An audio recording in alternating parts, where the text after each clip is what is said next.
Okay, so you just got your brand new job as an SDR and you're thinking, how can I crush this in the first 30 days? Well, I'm about to give you 5 cold emailing tips to help you in your first 30 days of sales. Let's go.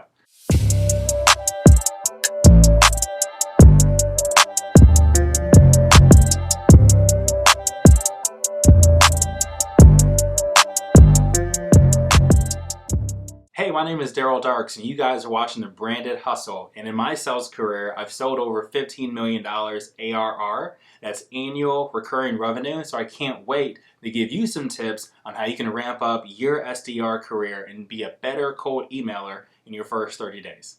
Tip number 1, get great at finding people's email address.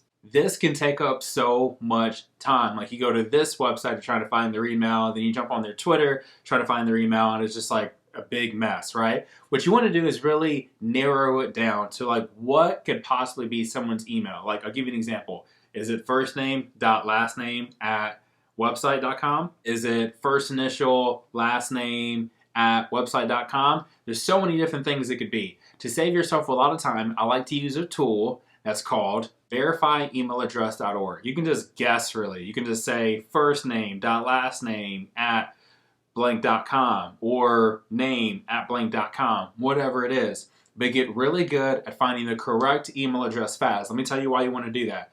If you are trying to hit up like a bunch of prospects at once, maybe like 20, 50, 100 prospects at once, you preload all of those emails into Google and you shoot out these emails to these people.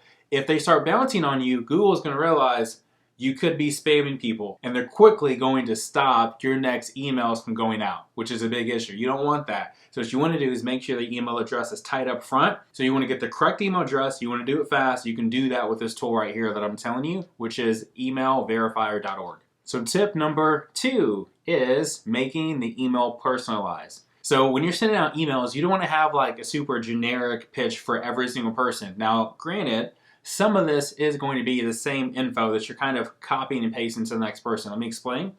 Now, if it's about your business, like these are the 5 things that we do, bam, bam, bam. Okay, sure, right? But in order to get someone's attention, you don't want to lead with, here's the 5 things we do. Can we sit down together? Can we have a meeting? What you want to do from the very beginning is personalize an email so you get their attention. This is what it's about. The cold email game is all about attention, attention, attention. Whoever can get it the quickest and sustain it usually wins. So what you want to do when you're cold emailing, you want to open up the email with something specific to that person.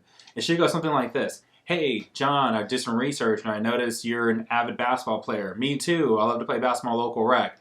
If you come to Austin, where I am, you can play at the Clay Matson Rec Center up in Round Rock or whatever, right? Say something specific and then get to moving, right? But you don't want to just open up with, hey, John, it's here, a VP of sales. So, here's the 5 things we do. Like, that's not going to hit, right? Make sure you do a little research on these people and give them a reason to take you seriously, right? Because if you're just cold email number 20 for the day, it doesn't really matter what type of value your company can bring to this person if they're not really receiving your message well. So make it personalized in the intro of the email, and the rest of it can be standardized about what your business actually does. All right, so tip number 3 is to do a follow-up after you set this meeting. So at this point, you found the email address, you sent off that cold email, the prospect responded back like, yeah, I like the value proposition that your company has. Let's go ahead and meet up Thursday at 3. Awesome. And they have their phone number right there in the email. What I would do, pro tip, call them. Call them, right? Because at this point, you want to take the relationship a step further. So it's a little call for 1 or 2 minutes ought to do the trick. You want to follow up with them because they may just be saying yes to a good amount of emails.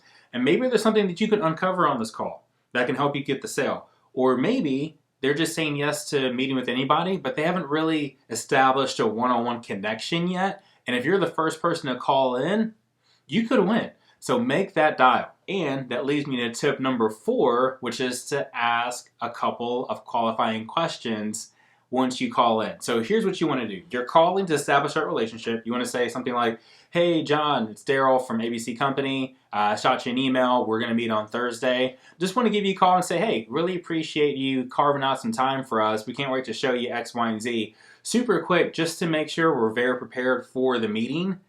This is where you ask those qualifying questions. So super quick, just to make sure we're very prepared for the meeting on Thursday, had a couple of questions for you to make sure we're good on. They're going to say, yeah, what's up? Okay, perfect. So question number one, this is where you just want to get detailed. So in the last video, I used the example, if you were cold calling architects, what would you say? I'm going to give you that same example now because you're calling back and you want to throw in some probing questions that are going to make you sound like a professional, like you really know what you're talking about within your industry.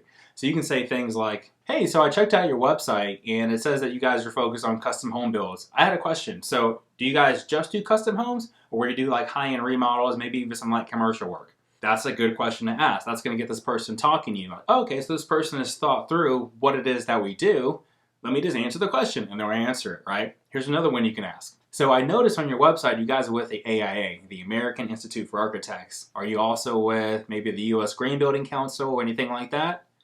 Yes, no, maybe so? Cool, boom. Like all you've done in these last two questions is just further the point that you know what you're talking about when it comes to this industry, and it's making your prospect feel like, okay, I should show up for this demo, and when I do, I should take it seriously because there might be something here for me that can grow my business exponentially. And that's what you're trying to communicate to this prospect without actually saying it. You just want to get in that vibe so they can show up to the appointment and be a future happy customer. So tip number 5 is to send follow-up emails that add value. And I know as a new salesperson, the terminology like add value, that can be kind of confusing because it's really wide, if you will, right? You can do a lot of things with adding value to an email. So I want to get more specific for you guys. So here's what I would do. If I'd already sent a cold email, didn't get a response, I'd follow up, let's say on day 3 or 4 after I've sent that initial email. And you want to follow it up with some really good news that's going to get this prospect more engaged and more excited to the possibility of working with you.